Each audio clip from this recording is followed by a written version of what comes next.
Hello, everybody. I see folks slowly coming in. I'm going to just go ahead and get us started slowly as folks come in. Welcome to everyone who's coming. Perfect. The number's still going up. So for those of you who haven't joined us before, welcome to STEP. We are here pretty much every Wednesday at 3 o'clock with one of our campus experts on one of our questions, our big incoming questions for the summer. We have just started our transfer talks at this point, but I'm going to go ahead and dive in and talk about some of the other components that are coming up soon with STEP as we let our folks trickle in. And then I will pass off to our wonderful presenters. If you are somebody who has never been in a Zoom webinar before, please know that we can't see or hear you, but you do have ways of getting your questions answered. So at the very bottom, you'll see a section called Q&A. What that will do is send your question to the presenters and myself, and we will type answers to you. We do ask that because financial aid is a sensitive topic, you're not sharing your own specific family income or personal information. We will give you a link to be able to join and have a personal one-on-one with one of our financial aid counselors. But for now, please make sure that if it's more general questions or things that we can answer and share with the group, we are on it. We will also have time for a Q&A at the end as well. So as folks trickle in, I will just go over our program. As I mentioned, we are in our transfer talks for STEP. If you are joining us, but you have not yet registered for the program, we would appreciate if you do so. This lets us know if you're coming to one of our in-person events later down the road to order you a lunch and get parking. So please scan that QR code and sign up for some of our later sessions this summer. We are in our transfer talks now, so we have our hot topics all throughout summer, everything from financial aid to getting jobs to housing, and each of these sessions is recorded, chaptered out into main topics. My wonderful assistant Simon is here taking notes, and those are up to you within 24 hours so that you can access any of the information as well as rewatch this webinar on your own time.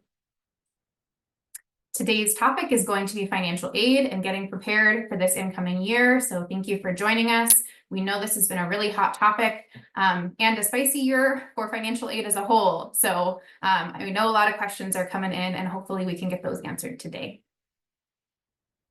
Some other sessions that are going to be coming up very soon for us are Transfers Connect. So this is going to be your first opportunity to get in touch and not be behind a webinar screen, but actually get to have some interface with other incoming transfers.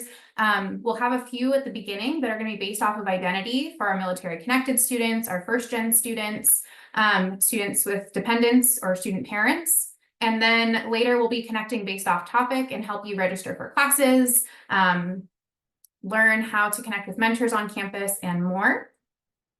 And then our final piece of STEP this summer is going to be our research and involvement talks. So this will be a chance for you to learn how to do a resume, see all the different ways to get connected on campus, and also do a step-by-step 3-part research series of what is research at UCSD, how to access it, and more. So that's going to be coming up in August. Looking ahead in terms of what's coming up in the short term for the program, we will be off next week in observance of the July 4th holiday. So we will not have a session next Wednesday. When we return on July 10th, that will be a session led by the Office for Students with Disabilities. So if you are a student with a disability and were previously registered at your community college or your previous institution, that does not automatically transfer here to UCSD. So we really hope that you would be able to join us next week or watch the recording to figure out how to get your accommodation set up here at OSD. It's not too soon to start signing up for those today and meet with a disability counselor. After that, we're going to be having our military connected first Transfers Connect session. That will be on a Thursday at lunchtime, followed by Your Health at UCSD on July 17th. How to turn in your vaccination records. Do I need to sign up for SHIP? What is SHIP? All of these great topics coming up soon. That's it from me because I want to make sure that you get all of your questions answered from our folks in financial aid.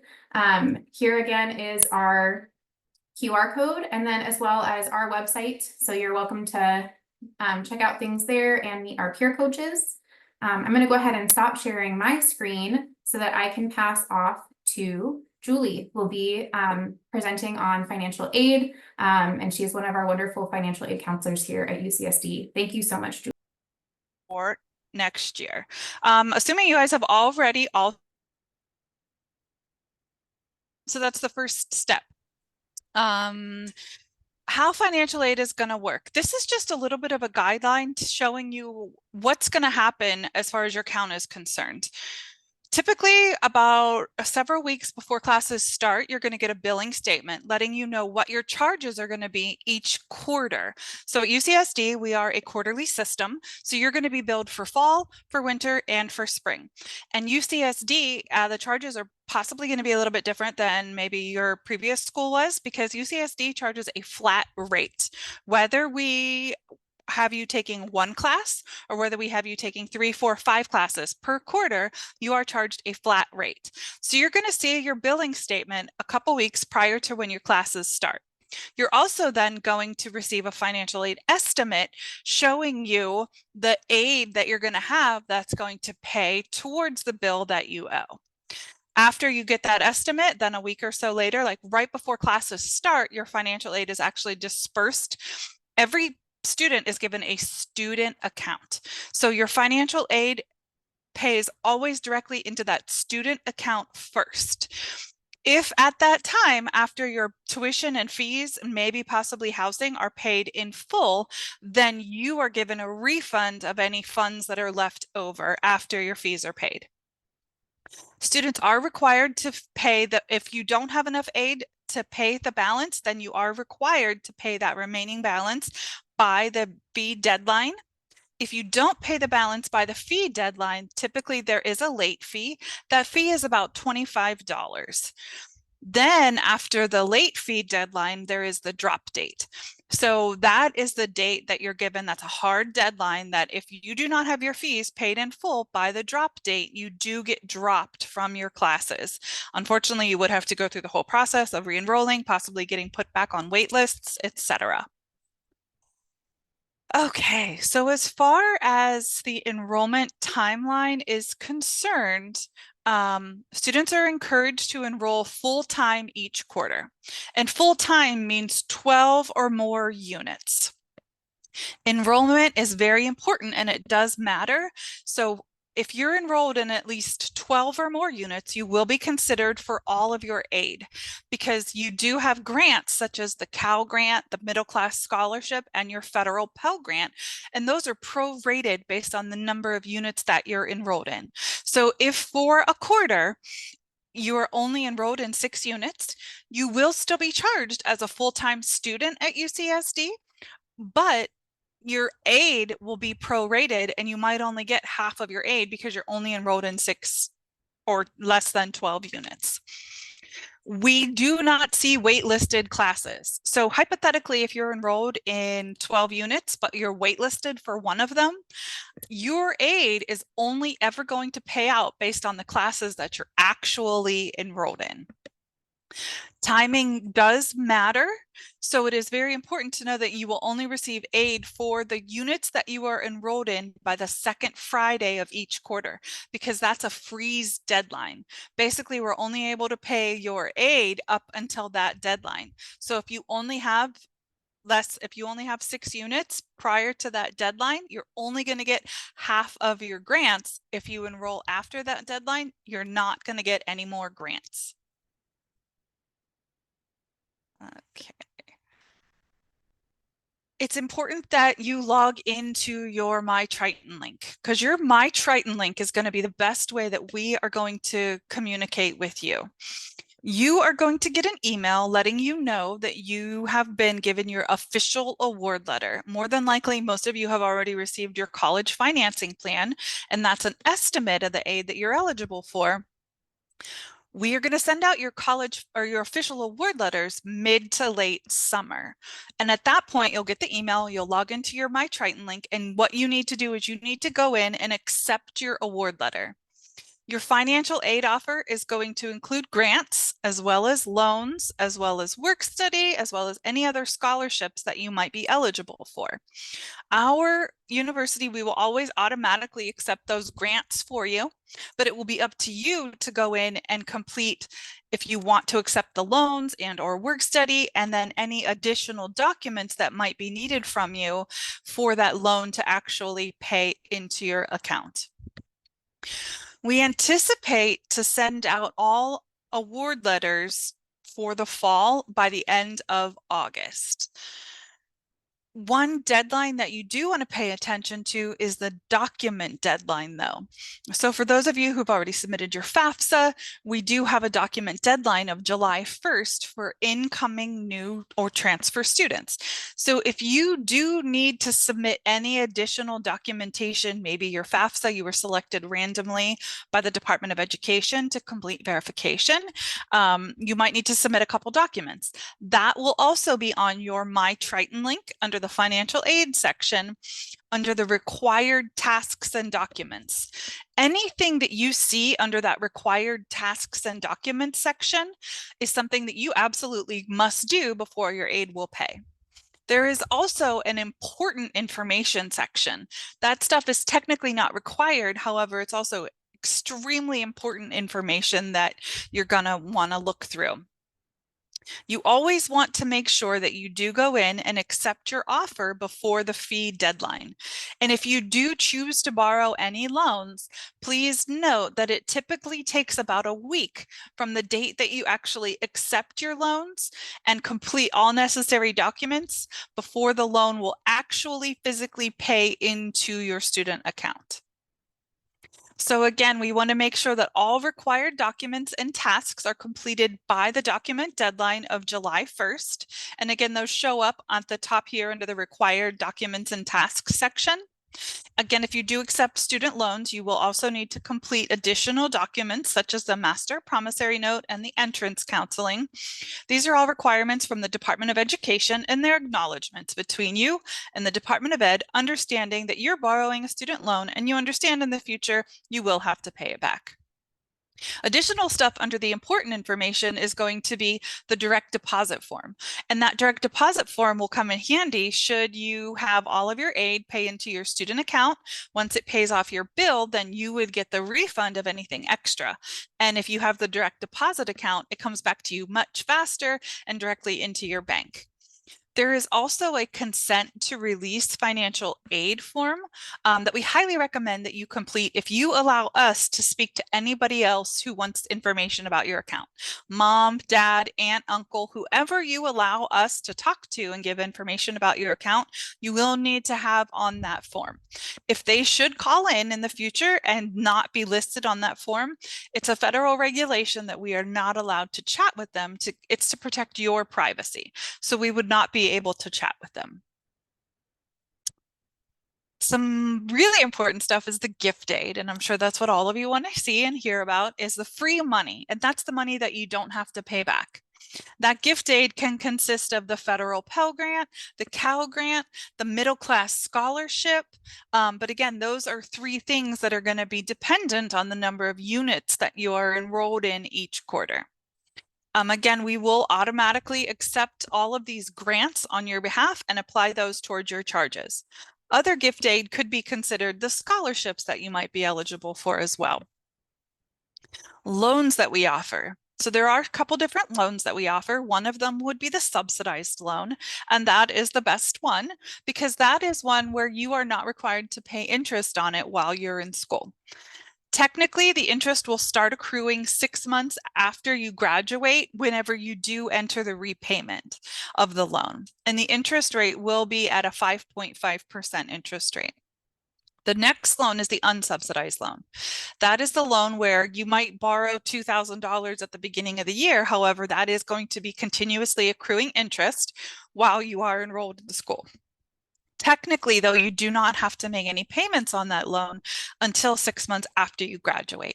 And that is also at a 5% interest rate. If you are offered a university loan, it is very similar to the subsidized loan as there is no interest accruing on that loan until 9 months after school ends, and that will be at a 5% interest rate. The university loan is not from the Department of Education, though. So whenever you do enter the repayment, if you choose to borrow a university loan, you are going to be doing it through a separate servicing company outside of the Department of Education. You're doing it through a UCSD-based company. There is also the Parent Plus loan. And the Parent Plus loan is for all of those dependent students who had to provide their parents' information on the FAFSA. The Department of Ed limits the amount of loan money that you as a student can borrow. But then if you're limited, then they say, okay, it's up to your parents. They can choose to borrow an additional loan. That loan is a credit-based loan, so your parents will go through a credit check to determine if they are eligible. Interest does accrue immediately at an 8% rate, and actually repayment does start while you're enrolled in school. So typically, if you were to borrow a Parent Plus loan, if you start in September and you borrow that Parent Plus loan and it pays into your account in September, your parents would be responsible to start making payments sometime in December or January on that loan. Another option that we offer as far as aid is concerned is the federal work study. And we also offer university work study as well. And these are great options for you to earn money while going to school. Technically, work study is not any aid that is actually going to pay into your student account. It is a job. You would get a job and get paid from your employer, whether it be weekly, bi-weekly, however the employer chooses to do it. You would go to work and then just get that paycheck. And what you would have to do is use that money and that paycheck to pay towards any other educational expenses that you have. How it's considered aid is the Department of Education is actually paying for half of your paycheck. So departments on campus really like work study students because they don't have to take as much money out of their budget. Typically, you can work up to 20 hours a week, and you can gain extremely incredible, useful experience and make some amazing contacts on campus. So every student is given a budget, and that budget is going to depend whether or not you live on campus, off campus, or with your parents. Your tuition is going to stay the same, whether you live on campus, off campus, or with your parents. If you could see here, the tuition is $19,000 for any student, any living situation that you're in. And that is made up of the tuition and fees and the additional campus fees, the health fee, the one-time document fee, etc. Where your budget changes depends on your housing status. So if you live with your parents, you will not be charged for your living expenses. So you will only physically be charged from the university for tuition. Any student will only be physically charged from the university for tuition. The only time you would be charged for housing would be if you lived on campus. And this $18,000 figure is based on a middle of the road campus housing cost. So your housing costs can change depending on if you choose a single, a double, or a triple, and as well as your meal plan. And as you can see here, students who live with their parents, their expenses are way less than students who either live on campus or off campus, not with parents. Typically around $10,000 for the year, because even though you're living with your parents, typically you might be paying rent, but it's probably not as much as if you're paying for on-campus housing or off-campus housing. So there's also additional indirect costs that cover your books, your supplies as a student, any equipment, miscellaneous personal expenses, transportation expenses. These are physically things that the university is not going to charge you. However, we say as a student, we know that you have these expenses, so you will always be offered aid up to the maximum of your cost of attendance budget. So students who live off campus, not with their parents, will only be charged $19,000 for the year in tuition. However, they could be offered up to $43,000 in aid to cover those additional expenses, living, transportation, personal, etc. You do also see here that if you are a non-California resident, there is an additional fee that you are charged. The registrar's office is the office that determines whether you're an in-state or an out-of-state student. So if you are determined by the registrar's office to be a non-California resident, you will automatically be charged the additional $34,000 per year to attend UC San Diego. Financial aid refunds. This is important for all of those students living off campus. So what happens is your aid, every quarter you are charged for tuition. Every quarter your aid pays into your account to cover your tuition. But if you don't live on campus, then your aid, possibly if you've accepted all your loans and all your grants, will pay into your account. It will be more than the cost of your tuition. So then you will be given the refund at the beginning of the quarter. And you will then have to typically use that money to budget for the next 3 months to pay your rent, to pay your utilities, your food, etc. So if you have enough financial aid that covers your fees, anything extra is sent back to you. And that's why we recommend setting up the direct deposit in your Triton link so that the funds, instead of a physical check being mailed back to you, which takes a lot longer, we recommend doing the direct deposit so the money comes directly back into your account. And typically it's about 3 days from the time that the funds pay into your account. Now, also just know that refunds usually come the first week of classes. So if you're expecting money to help pay your rent, your first quarter refund is not going to come until the first week of classes, sometime after 21st, 2nd, 3rd of September. So you may have those funds to help pay for October rent, but more than likely you're not going to have it for the September rent. Another extremely important thing is commencement of academic activity. So what happens at the beginning of every quarter, your aid pays out based on the number of units that you're enrolled in. And so you will automatically get your federal Pell Grant and your loans and your other Cal Grant, et cetera, based on the number of units that you're enrolled in.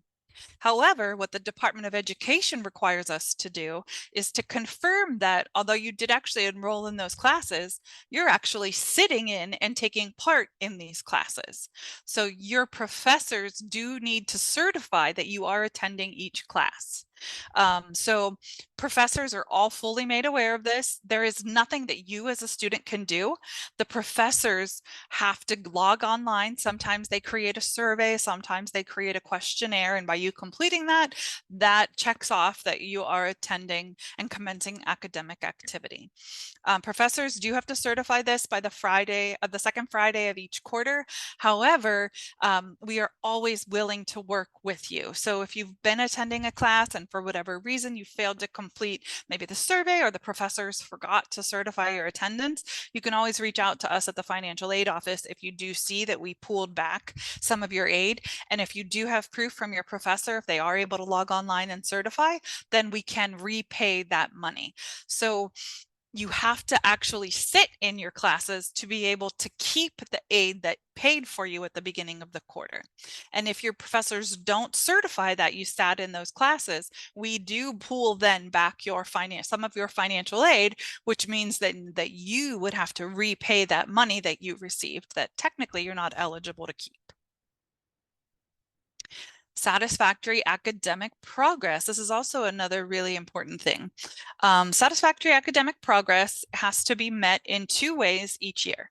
So if you start in the fall, we will technically not look at your satisfactory academic progress until the end of your first year.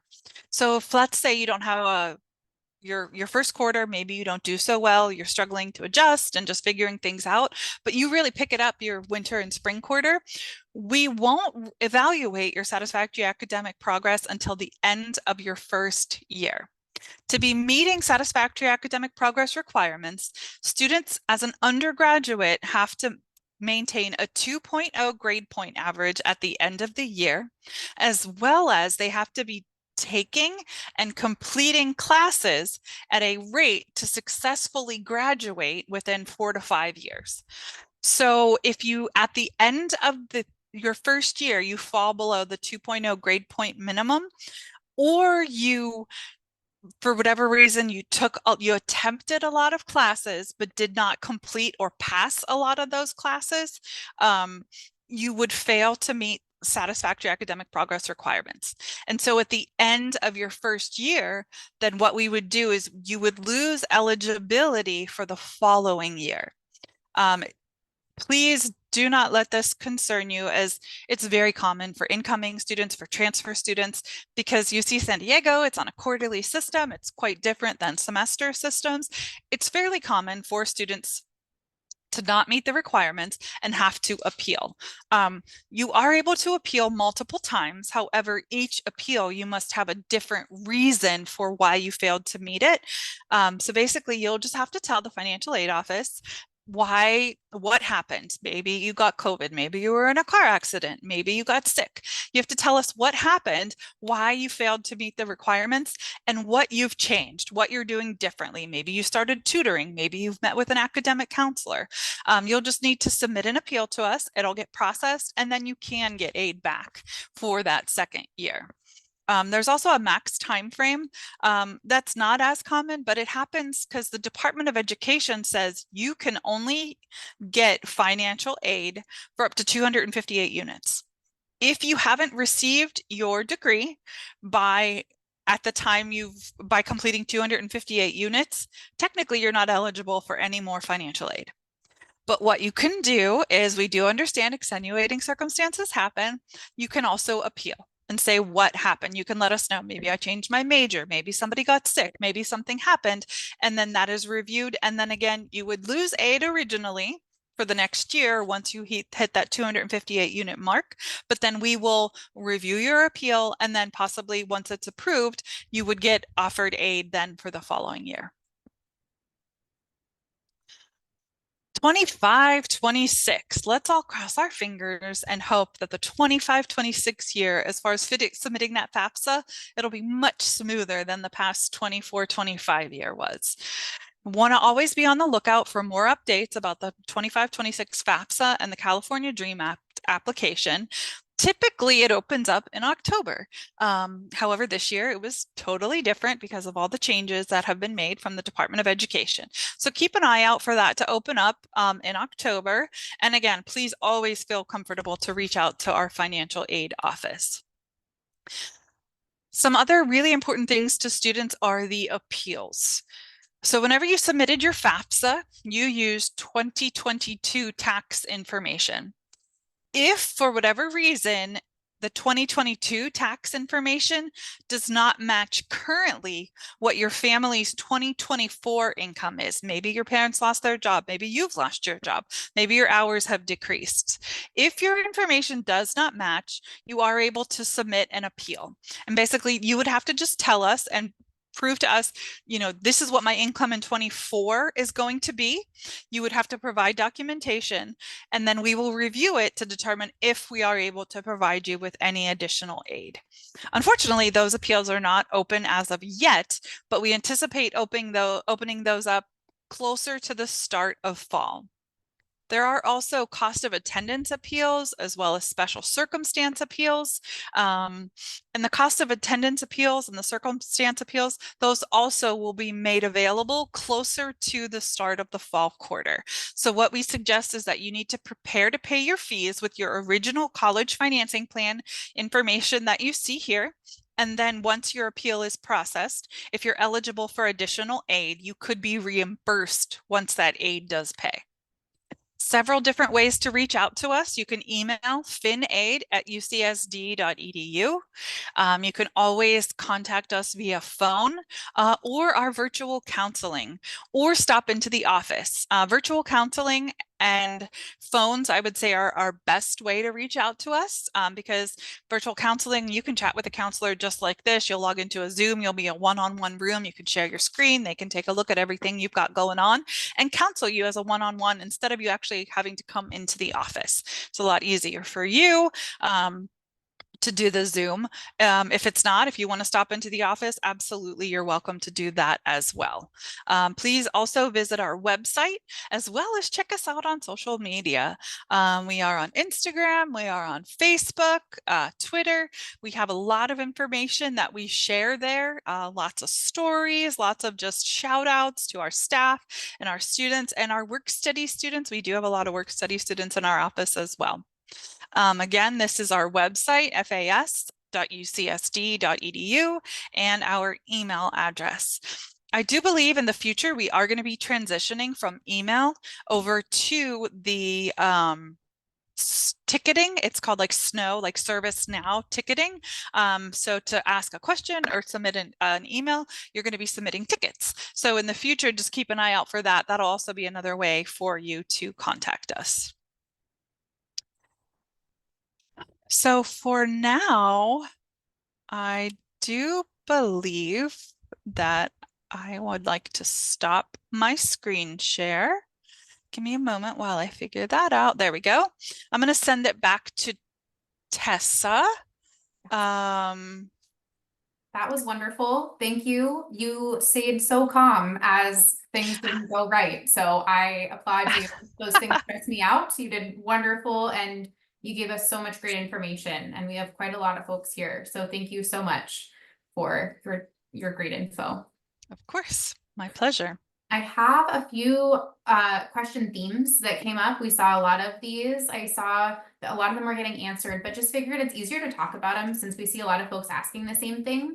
Do you mind just touching back on when an appeal might need to happen? And then just talking about what that process would look like when it starts in August. Sure.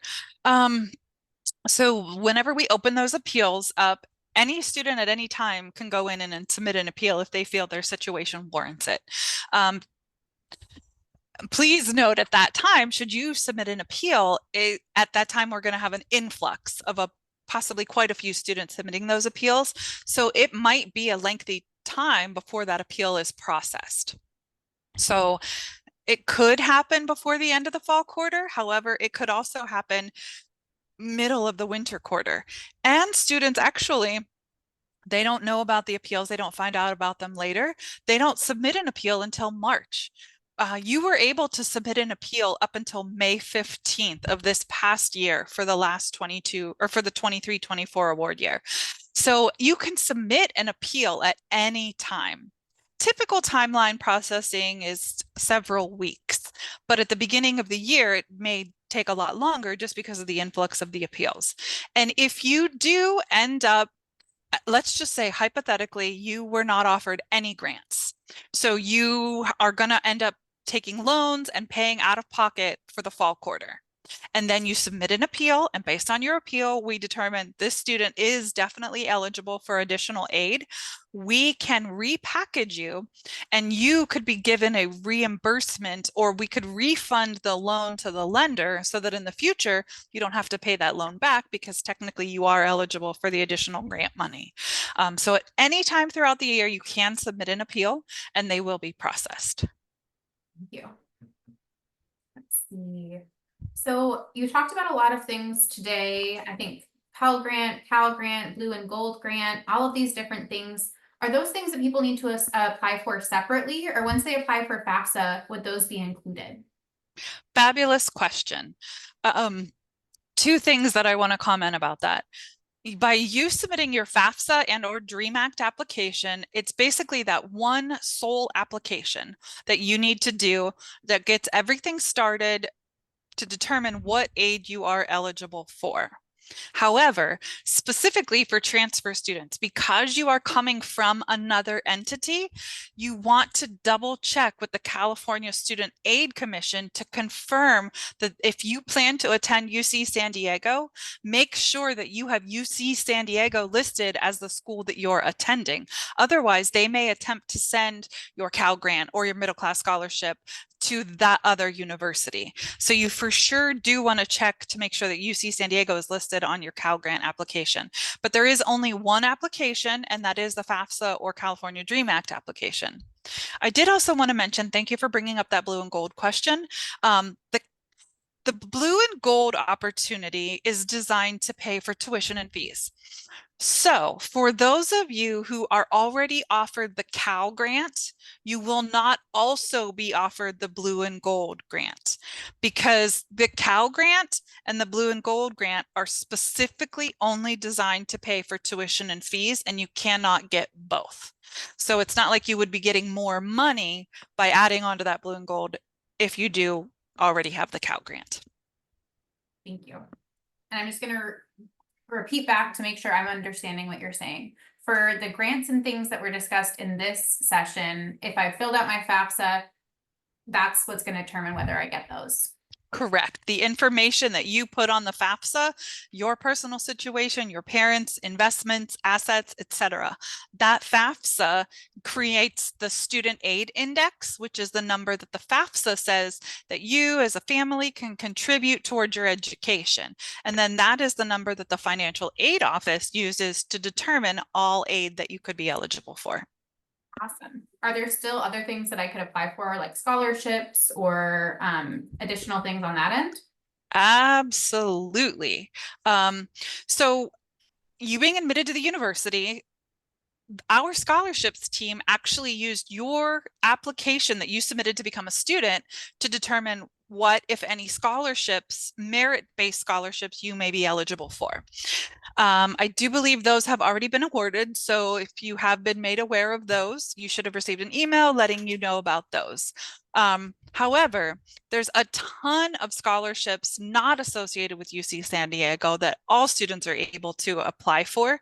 I'm going to put in the chat here. I don't know if you want, I don't know. If you go to our fas.ucsd.edu website, at the top there, there's a link that says types and then scholarships. There's two scholarship links that I highly recommend that you look at. And one is the outside agency scholarships. That is updated constantly. And that's just listings upon listings of scholarships that you as students can apply for. And then there's also, I think it's like the private scholarship link. That one is probably 20 different websites. They're reputable because sometimes you just never know if it's a scam website or they're trying to take your information. Those on that private scholarship listing, those are all reputable websites that you can for sure know that your information is going to be safe by applying to those scholarships there. Hey, you can Oh, have a whole tab just for entering transfer students on that page. we do. I wanted to add one more comment. For those students, for you transferring in December, we're going to be opening up a portal where you can apply for scholarships for the following year. So make sure to look out, keep an eye out for that scholarship portal to open up. It's basically one application that you'll submit, and then it'll go to all applicable scholarships that you could be applying for. And that's all going to be for next year, though. So those are some scholarship opportunities. Awesome. Let me see my other hot topics. When will students be paid out if they get an excess after UCSD has paid for their tuition? When can they expect that to come to them? Typically, it's the first week of classes. However, let's just say you have paid for everything and then you do end up getting a scholarship and it comes in October or November. When that scholarship comes in, it's typically about 2 weeks from the date that it's processed into your account. If it creates a credit on your account, if everything is paid in full, it's probably about 2 weeks from whenever we receive that additional scholarship before you get paid out. Okay, but the typical ones that you mentioned, middle class scholarship, all of those, they can expect the first week of classes. They can. That middle class scholarship is complex. Oh, okay. Major changes have happened this past year. And although you might have received an email saying you're eligible for a certain amount in the middle class scholarship, any other piece of aid that you receive can impact the amount of your middle class scholarship. So at the beginning of the year, let's just say they told you you're eligible for $5,000, but you ended up getting $3,500 of other outside scholarships. We report that. There's so many back and forth communications. And then so the middle class scholarship might be reduced by the amount of the scholarship that you receive. So it's very complex as far as how that is awarded. And this year, we actually did not award the middle class scholarship until mid to late winter. So more than likely, you're going to have to prepare to pay your fees fall, possibly winter, excluding the middle class scholarship. That's why you probably won't see it on your award letter now at the beginning of the year. It will be updated once middle to late winter, once we're able to award it to you. And then again, you would be issued a refund if you are eligible for any of that. Okay. And then another question for you is I'm receiving some of the grants, but then there's also the grants that start accruing interest immediately. Do I have to accept all of my grants right now, or I can never have them, or how does that process work? Great question. So I think at the beginning of the year, if you decline your loans, you physically can't go in and do anything. However, it's simple. All you'll need to do is contact us in the financial aid office and we can reopen it for you. You can choose to borrow the loan at any time until the end of the year. I think the deadline was like May 15th this past year. So you have the entire year to change your mind. If you don't need it at the beginning of the year, but if something comes up in December or January and you do need that loan, absolutely, you can let us know and we can reopen it. Also, you can choose to borrow less. Let's just say you're offered $7,500 in loans and you have other aid and all kinds of other stuff, and you really only want to borrow $2,000. There will be an option for you on your award letter to choose to borrow less. You'll put in the amount that you want. Please keep in mind though, because UCSD is a quarterly system, we charge quarterly. All of your aid is always divided up quarterly. So if you qualify for $18,000 in a UCSD grant, please know you're going to get $6,000 for fall, $6,000 for winter, $6,000 for spring. Same thing will happen with whatever amount of loan that you choose. It's always divided into thirds. Okay. And then I'm going to just repeat back because I'm seeing a couple questions, what you've said earlier in this presentation. So if there's anything that's coming to me that's free money, I don't have to pay it back. Something like a Pell Grant or a Cal Grant, UCSD will automatically accept that because it means I'm not going to owe anything later. And that will just automatically go into my financial aid package. The things that I would need to accept would be things that I would have to pay back later, whether that be the Parent Plus loan or one of the unsubsidized or subsidized loans. Exactly. And the work study, because we won't automatically accept the work study. You would have to choose whether you want to work on campus. But yes, exactly. Okay. So I don't have to do anything unless I need additional money on top of that. Correct. Awesome. And then I guess another one that I'm seeing come up quite a bit is summer classes. What does FAFSA look like during the summer? Sorry. Summer is a crazy time of year. Summer and fall, winter, and spring are considered the actual school year. Those are the required parts of the year. Summer is technically, if you take it, fabulous. You could get aid. If you don't, no worries. The aid changes every year based on budgets and funding. So this year, hypothetically, just if you were coming in this year and you were like starting in the fall, you were taking summer, you had to submit a 23-24 FAFSA. However, for those of you starting in the fall and you want to take summer next summer, it's considered the end of the year. So you've already got your FAFSA in for fall, winter, and spring.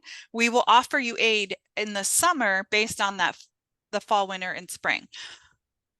But it's very, very limited funding. So you might end up getting $18,000 in grants during the fall, winter, and spring, but in summer you might only get a $2,000 grant. You could get 1/4 of your Pell Grant and any remaining loans that you have that you may not have borrowed throughout the year. All I can say is summer is complex and you're charged per unit. So fall, winter, spring, you're charged a flat rate, whether you take 1 class or 4 classes per quarter. Summer, you're charged per unit that you take. So it's chaos. So chat with a financial aid counselor because it's different for every individual student. Awesome. That was very helpful. I think those were the main themes that I saw come through. I Would, guess like, oh, can go I ahead. make one other comment? Mhm. It's totally on a different idea. It's the health fee waiver. So for those of you who come in and if you're eligible for the UCSD grant and you're getting the federal Pell Grant and you're offered the waiver or you're offered the UCSD grant to help pay specifically for your health insurance, if you waive out of the health insurance, so technically you don't have the charge on your account, you will not get that grant because it's an additional grant that is specifically designed to pay for that health insurance.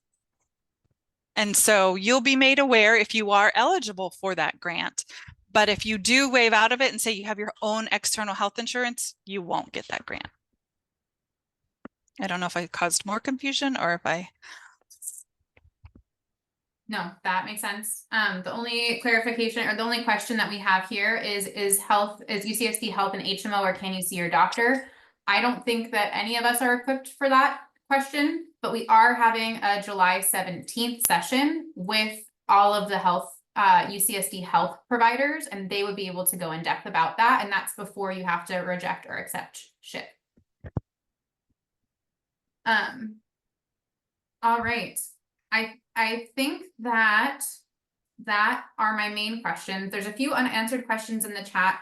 I'm going to just speak really quickly to transcript and AP scores because that's something that I've seen pouring in the chat, and I know it's a point of anxiety. Many of you may be concerned as July 1st is your deadline for transcripts.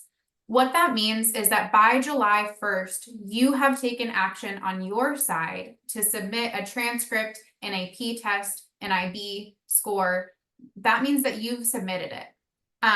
If it is not showing as received quite yet, then that's okay. Admissions takes a few days or longer to process those because they're actually going to upload your official transcript into your academic background and begin building your UCSD transcript with your previous transfer courses. So that process takes a while. I would say don't freak out unless it's like July 15th and you are not seeing that showed as received. You're all going to be getting the same emails that I know are stressing you out. And that is just saying, make sure that you've sent all of your transcripts. But at this point, once you've taken action, it's likely not going to show as received very quickly. Also, no, we'll be off next Wednesday for the holiday. So just keep checking back and know that once you are done with that, that's going to see, you can see that those have been accepted. And I would say check that probably close to July 15th or so. And we also had a great session on iGetsy transcripts a few weeks ago. That recording is up. So I recommend checking our step recaps page, which is where this recording and notes will be posted tomorrow. I have a feeling it will be one of our long note sheets because there's always so much good information to learn here. But those are the other questions I saw coming in. Another question I saw coming in quite a bit are there other things that I need to have due at this point? And my other number one recommendation to folks outside of financial aid is going to your VAC, which is vac.ucsd.edu. And there is something there called your new Triton advising module. And in that module is where you're going to upload your unofficial transcripts for counselors to start looking through and start figuring out which classes that you should take for the fall. So those are your to-do items. As a reminder, we have these all on our summer enrollment calendar, which I'm posting the link for. And if any of this is confusing and you want one-on-one support, we have our peer coaches available at this link. So those are my non-financial aid questions. Julie, after reading through some of the questions, was there anything else you wanted to touch on? I don't believe so. No, I think I'm okay. All right. I will go ahead per a few requests I see coming in here and just leave the Zoom open for a couple minutes so that folks can continue to read through the Q&A. because some folks were going back and collecting links and things. So go ahead and keep us open, but I will stop recording, and no pressure for our folks to stay on beyond. Thank you so much, everyone.